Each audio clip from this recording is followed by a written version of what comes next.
Hello, and welcome to the Northern Ohio Research and Training Technology Hub's Innovators in Education live broadcast. The Innovators in Education series is brought to you by a generous donation from the Nord Family Foundation and in cooperation with the Educational Service Center of Lorain County. I'm your host, Mike Triska, and at the controls is our Director of Innovation and Technology, Dave Miller. At North, we strive to assist K-12 schools with EdTech vision, instruction, and support. And our Innovator series is no different. This year, we will focus on highlighting innovators in education who are impacting teaching and learning with a focus on blended learning, gamification, coding, and computer science. In addition to a slightly different focus than last year, we are also reaching out to a much broader audience using a new technology called TalkShow. It enables us to connect to anyone, anywhere, via Skype. Here's Dave with some additional information about contributing questions to today's broadcast. Well, thanks everybody for being a part of our broadcast today. Just a couple of quick notes. During the live stream, obviously we're broadcasting out there. We want to have a way for you guys to participate and ask questions, and we want to make this as interactive as possible. So on the TV behind me, you'll see I have a Twitter post up. If you would like to Twitter a question or tweet a question into us today, you'll use the hashtag North, N-O-R-T, the number 2H.org. And we'll also be using Today's Meet today.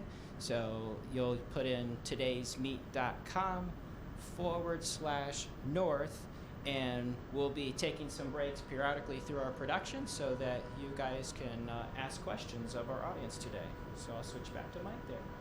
All right, and today we'll be combining our traditional interview format with TalkShow. In our studio, we have John Schinker and Scott Kinkoff from the Brecksville Broadview Heights City School District. We are also connecting to two of their 6th grade teachers via TalkShow.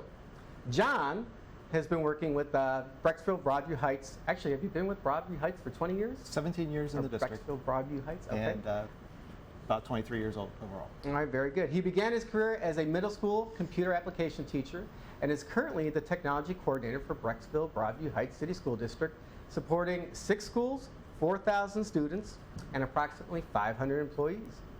John not only oversees the operational side of technology for the district, but also the instructional support for Brecksville Broadview Heights teachers.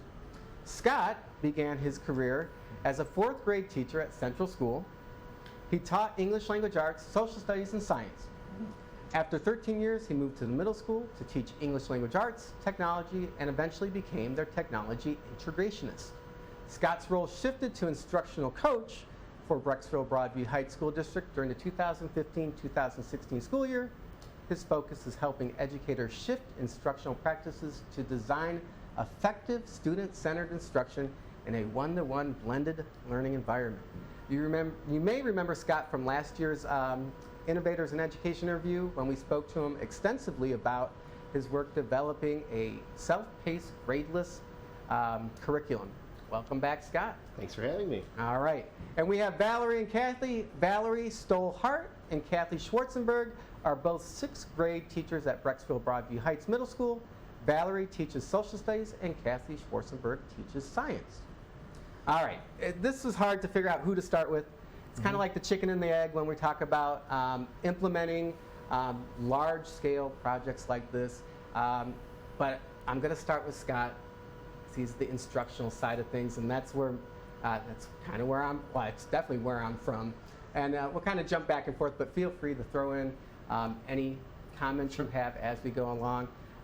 Last year, one of the first questions that you were asked was, what does technology look like at Brecksville Broadview Heights in regards to devices?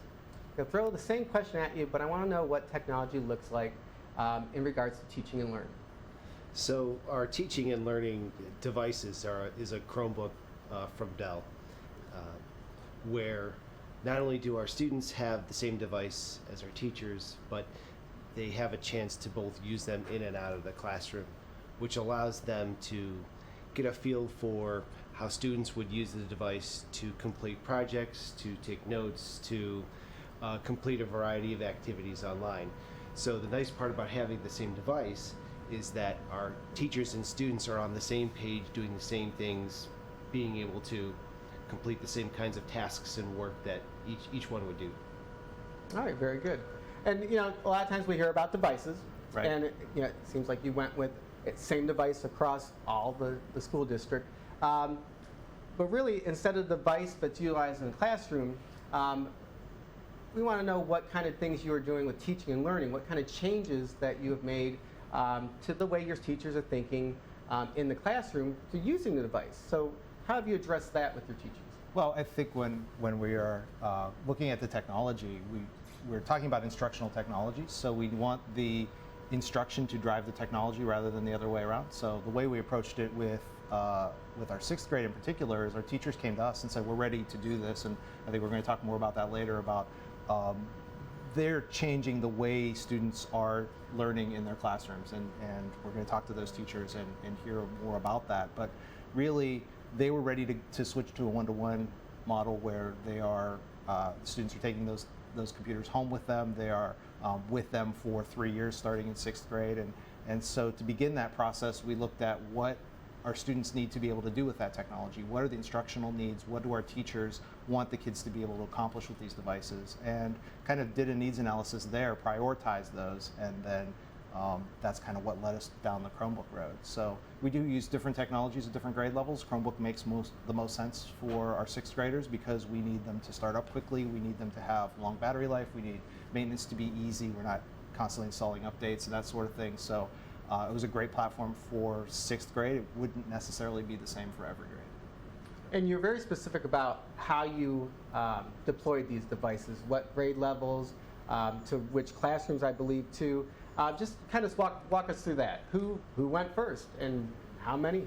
Sure. Well, the way we began actually in the district was to have classroom sets of computers at a lot of different grade levels, and that became part of our curriculum adoption cycle. So when our science teachers adopted new curriculum, they included computers as part of that. So we had classroom sets of computers in science classrooms, and then the next year we got classroom sets of computers in math classrooms, and then classroom sets of computers in language arts classrooms. So as we moved on, we realized that we're going to have a point where the students are moving from class to class to class and using computers in all of those classes, and it just made sense then to put those into the hands of the students and let them take responsibility for the device. But we've done classroom sets across the grade levels, so we have them in all the way down to 1st grade up through 8th grade, and 6th grade is the point where we decided that it made a lot of sense to let the student take ownership of that device and take it home with them. They have access to it in study hall, they have access to it in the cafeteria, they can use it at home and on weekends, and that sort of extends their learning and gives them better access to the technology. Our teachers were ready to take that leap and actually came to us a year and a half ago and said, we're ready to do this and we can see some benefit in it. And so that's why we decided to start with 6th grade. There was a distinct readiness factor to what John was talking about, that the teachers are ready to go for it, versus saying, well, this is what we're going to do, and now we're just going to do like a top-down. So the teachers were calling for it, which really made the biggest difference. And I'm guessing you had a part to do with that, correct? Or were they, To some they were extent, your yes. first adopters, or did you already have something planned with them? They were somewhat of the early adopters, but they realized that, like John said, having classroom computers, it only made sense to go down that road and to say every kid has their own versus every student goes into every classroom, takes a computer out for 45 minutes, puts it away, goes to the next room and takes the new one out. So they were ready to do that. At the end of the school year, what do your students do with the computers? We actually haven't decided on that entirely yet. Officially, we are collecting the computers at the end of the school year. I think that's probably what we're going to do. And then when the students come back for 7th grade, they will get that same Chromebook back that they will have for the year.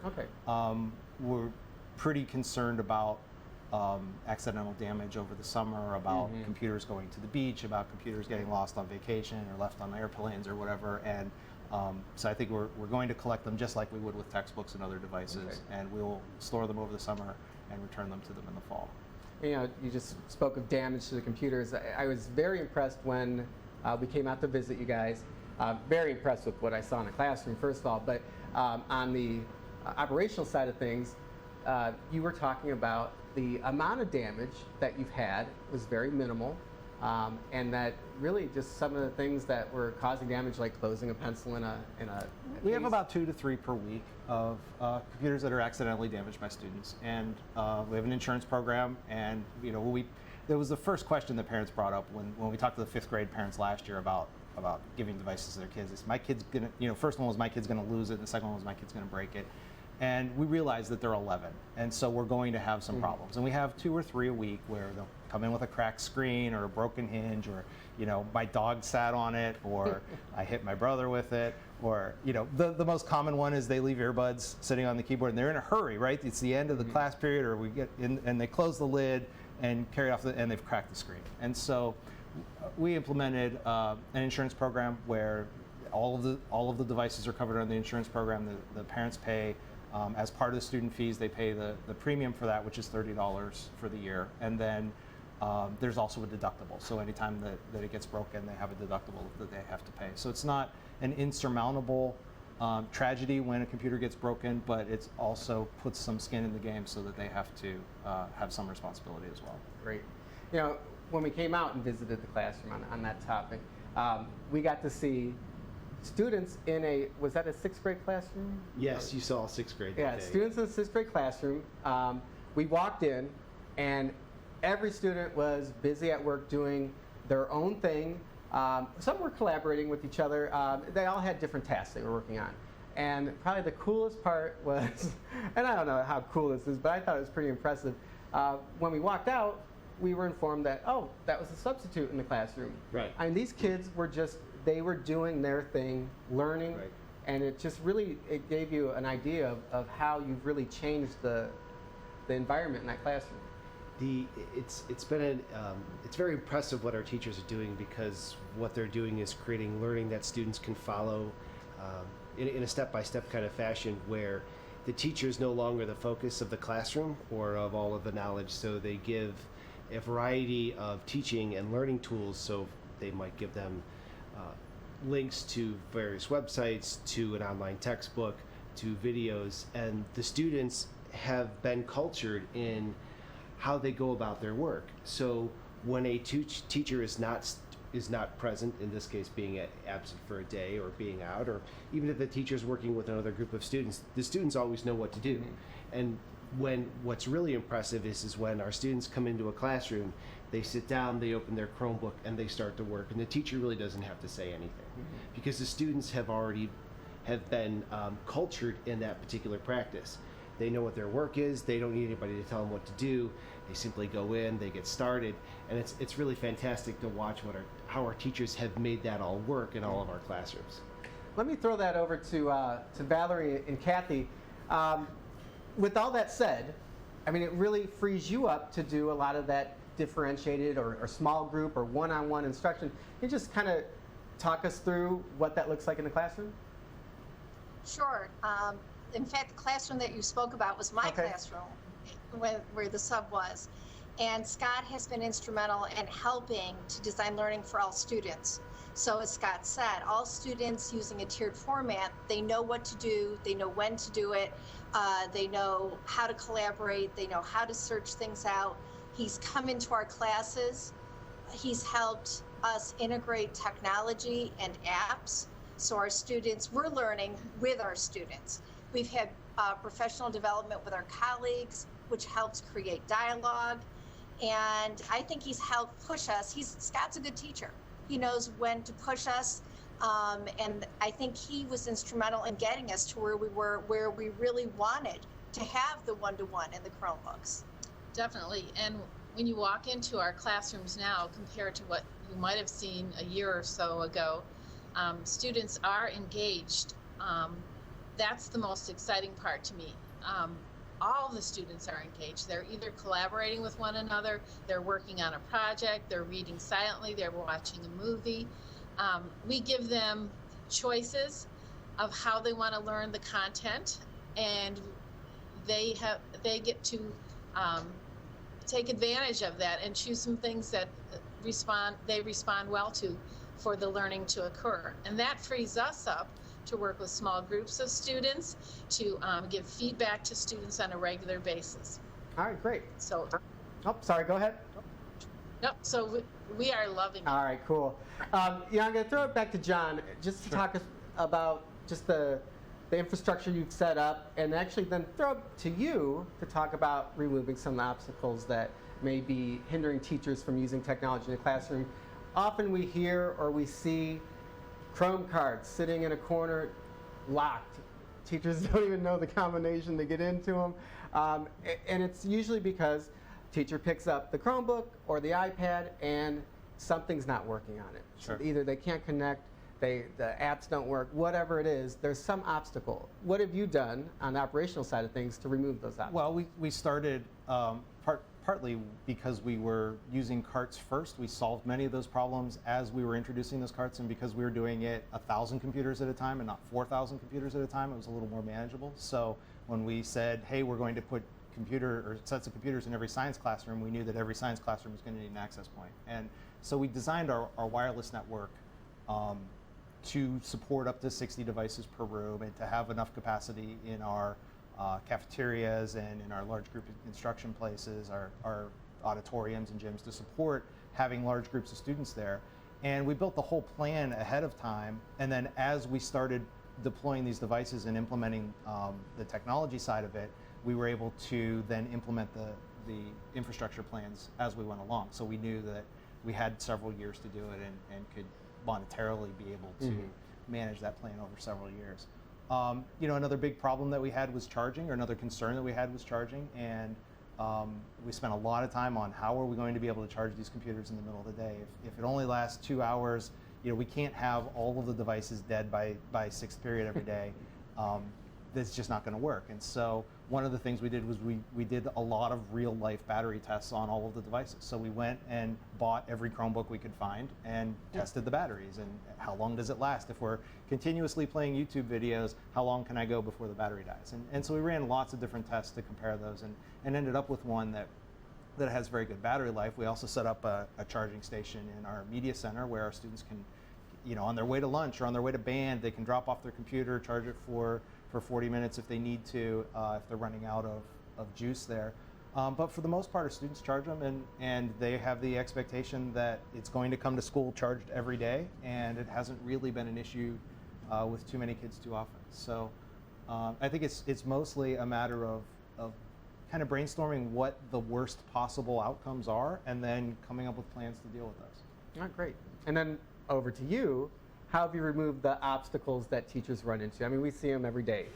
So it's not so much the tech obstacles as so much as it's the obstacles of the teaching and learning process. So what I have to be very adept at is knowing who I'm working with and what levels they are technologically as well as pedagogically, and then be able to offer them suggestions to get the best of both worlds. So, for instance, some teachers I can say, use this particular platform like Zaption because they're ready to go down that road. Other teachers are still trying to determine what's the best way to differentiate the learning for our students. Along with that comes with, okay, so what can your Chromebook do, right? What apps can we find, or what websites can you use that would be effective and productive in the classrooms? So being able to know a wide variety of those is essential, at least in my work. That way I can suggest to the teachers, use this or use that, knowing what their needs are, knowing where they're at, both in the classroom, their own teaching practices, as well as where they're going differentiation-wise. So have I been able to remove all the technological obstacles? No, but what I've been able to do is to help them to overcome some of those things by offering them certain websites or certain apps, along with some job embedded or some embedded professional development along the way, which really helps them to go from point A to point B. And how does that look? Obviously, you're doing a lot of one-on-one, it seems, and it seems that you're very present in the classrooms. What other type of support do you offer your teachers? I spend a lot of time talking in professional learning communities with our teachers. Not anything really about technology, so if you would talk to the two ladies on screen, they would tell you I spend a significant amount of time talking just about teaching. We had a fascinating conversation today about tiered learning, and the question was, this is how do we provide more enrichment, rigorous opportunities to our students? And as we talked through their concerns, what we found out was is that if you would look at 3 tiers, the second tier they were offering already the enrichment piece, and then the third tier they were trying to enrich the enrichment, which is a very difficult process to do. So we talked about Webb's depth of knowledge and the learning verbs there and how we can address that. So I spend a lot of time not only working individually with teachers, but with small groups of teachers, focusing a lot on job-embedded professional development, where they're more conversational in nature. So I don't bring a lot. Sometimes I bring teachers into me, and we have some formal learning, but a lot of it is the informal conversations where I talk with them and they talk to me about the concerns and the problems that they're having. All right, let me throw it back to Valerie and Kathy then. On the topic of support from Scott, what do you see? What are the things that really impact the classroom the most? In addition to those conversations you have in your learning communities, what else do you really benefit from? I think Scott, as he said, has a great deal of knowledge about a variety of curriculums. And so therefore he can tailor instruction for all of us to what we need. And I think the hardest thing for me to give up anyway was the control, thinking everything has to come from me, thinking I have to always be the one disseminating knowledge. And it took me a long time to let go and learn that it doesn't all have to come from me. And that phrase, being the sage on the stage and being the guide on the side, Scott has done a lot to move all of us to the guide on the side. And that's where we really need to be. And helping us design learning opportunities for all students, like he just said, is really valuable for all of us. So, and knowing what to do with data. When we get the data from these formative assessments that we do and our summative assessments, what do we do with it? How do we use that to design instruction? So I think all of those things he's provided support in and moving us further along in this journey to more blended learning. I agree totally. Scott supports us in many different ways, not just in technology. He gives us the nudge to take the risk and try something new. And he's standing by, making sure that we don't fall flat on our face when we try something new. And that's always important. He meets with our professional learning communities, and right now in science we're working on a problem-based learning unit that we need some help to put together, and he has a lot of good ideas all around. He's well versed in our curriculum, and he's part of the team. We couldn't do it without him. And he's very accessible. I mean, Scott, I email you Sunday mornings. and he gets back to me right away when I'm working on something or if I have a problem or don't understand something. So him being accessible when I'm working also makes life a lot easier. Yeah, nice job, Scott. Wow. Let me ask you this. It sounds like definitely lesson delivery has changed with this one-to-one initiative and blended learning. How has classroom management changed? Actually, I think it's better because students are so engaged. There's a lot of activity going on. When you walk into my classroom, it is not quiet necessarily, but if you look around, there's several different activities going on. I might be sitting at a table with a small group, and there may be groups in the hall, groups on the floor, all around the room. But the difference is they're engaged, they're excited about what they're doing, and they're working independently. They know what their work is, and they're invested in their work. And I agree with Kathy. That's the way it is in all our classrooms. So I think it kind of lessens the downtime where you might have discipline issues, because all students know what the expectations are ahead of time. They know what's expected of them. They know what the standards are. And so therefore there isn't really a dull moment. And I think what we're doing is really creating lifelong learners. If they have a question about something, they know they don't have to come to me anymore. They have a Chromebook, they can investigate and then come back and tell me about it, which is really thrilling as an educator. And they support one another. I have students emailing me all throughout the day. Here's a great website, show it to the class. And would you like me to teach the class how to do this? And it's like so exciting because I'm not the instructor in the room. they're helping each other out and educating each other, and that's really exciting. That's very powerful. That's great. Let me throw this next question around the horn. We'll start with John, and we'll go around.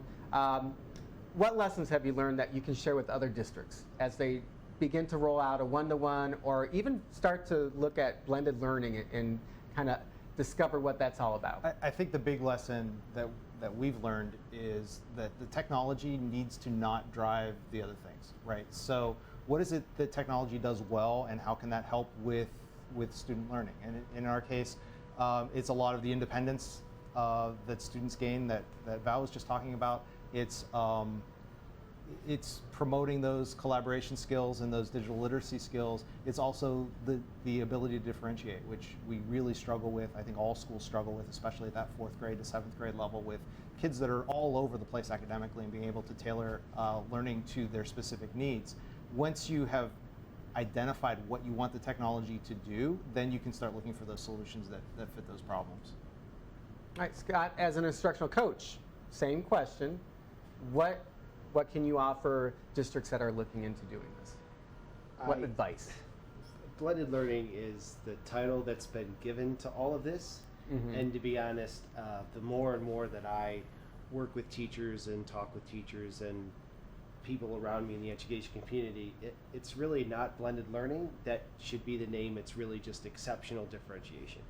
If we can find ways to engage learners at all levels in our classrooms using solid pre-assessments, giving them activities to do that are scaffolded to their abilities and to their levels while still enriching all of that, that is doable.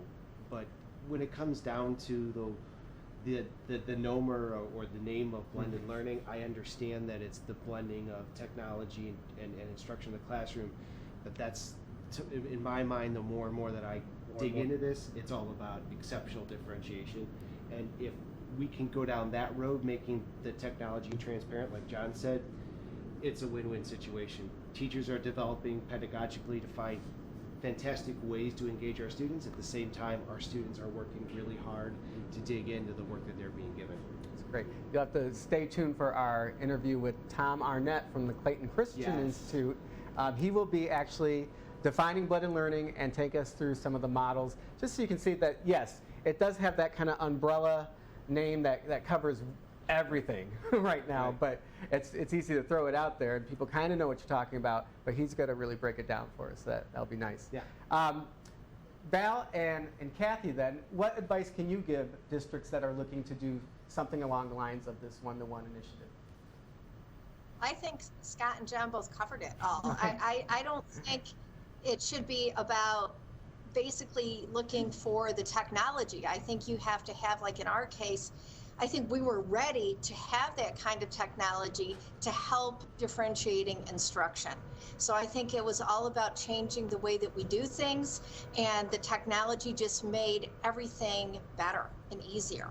Our goal, I guess, when we got started was the differentiation, because we were struggling with how to do that at all levels. And Val and I use something called unit pages, which we adopted from other sources. But what I think people need to know, at least for us, it was a lot of front end loading our learning. We look at our standards, we set our learning targets. We had to go out and find some good resources, and Scott was instrumental in helping us find those. And then once we front end loaded what it is we wanted our students to learn, it freed us up to have possibilities to work with small groups, to challenge our strongest students, and to really differentiate. And although it sounds like a lot, it is mostly in the planning stages, but the payoffs are just amazing. Definitely. All right, let me throw it over to Dave behind the controls. He may have some questions from our audience. Go ahead, Dave. Absolutely. So one of the questions that came in over Twitter was, is there anything you would do differently if you were starting over today? That can go to anybody. Yes, actually, when we first started the professional development with our staff, I focused a lot on differentiating the the professional development for our teachers so that they could use technology in a variety of ways. I think what I would do now differently is the PD given to our teachers would focus on how do you differentiate instruction for your students, so spending a significant amount of time there, building their capacity to understand what it really means to differentiate and using a variety of strategies to do that. So when they get into the classroom, they would have products built already to start with, that they understand what it means to go ahead and differentiate on a variety of different levels for our students. So our initial PD was focused a lot on technology.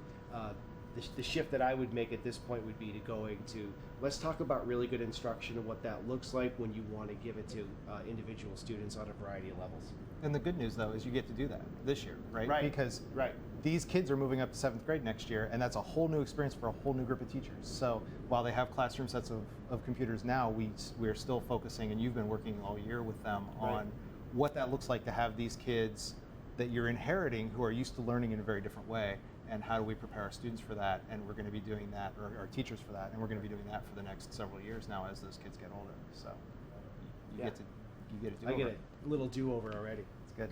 All right, great. All right, I think that's a great place to wrap things up. Thank you, John Schinker, Scott Kinkoff, Valerie, let's see, we got Valerie Stolhart. I want to make sure I said that right. Kathy Schwarzenberg. Thank you for being part of our broadcast today. And definitely thank you to Brecksville Broadview Heights Schools for making this happen. I mean, really, you have a school system that has a vision, and it's nice to see, and it's really making an impact. You can definitely tell, especially after walking into one of those classrooms and seeing it in person. It was great. Thanks to the Nord Family Foundation for your generous donation, and of course, Lorain County ESC. Look for our next Innovators in Education broadcast on Tuesday, March 8th. We'll talk to Tyler Waller from Southern Ohio about gamifying his classroom with a program called Classcraft. And stay tuned for future broadcasts featuring Code.org's Jenna Garcia, Tom Arnett from the Clayton Christensen Institute, and Strongsville's own Vicki Turner. And finally, don't forget to register for this year's EdCamp Cleveland on May 21st at edcampclewordpress.com. Signing off from the North Green Screen Studio, I'm Mike Triska. Encourage you to implement some of these great ideas you heard today, and most of all, make tech fun. Thank you. Thanks, Mike. Thank you. Thank you, Thanks. ladies.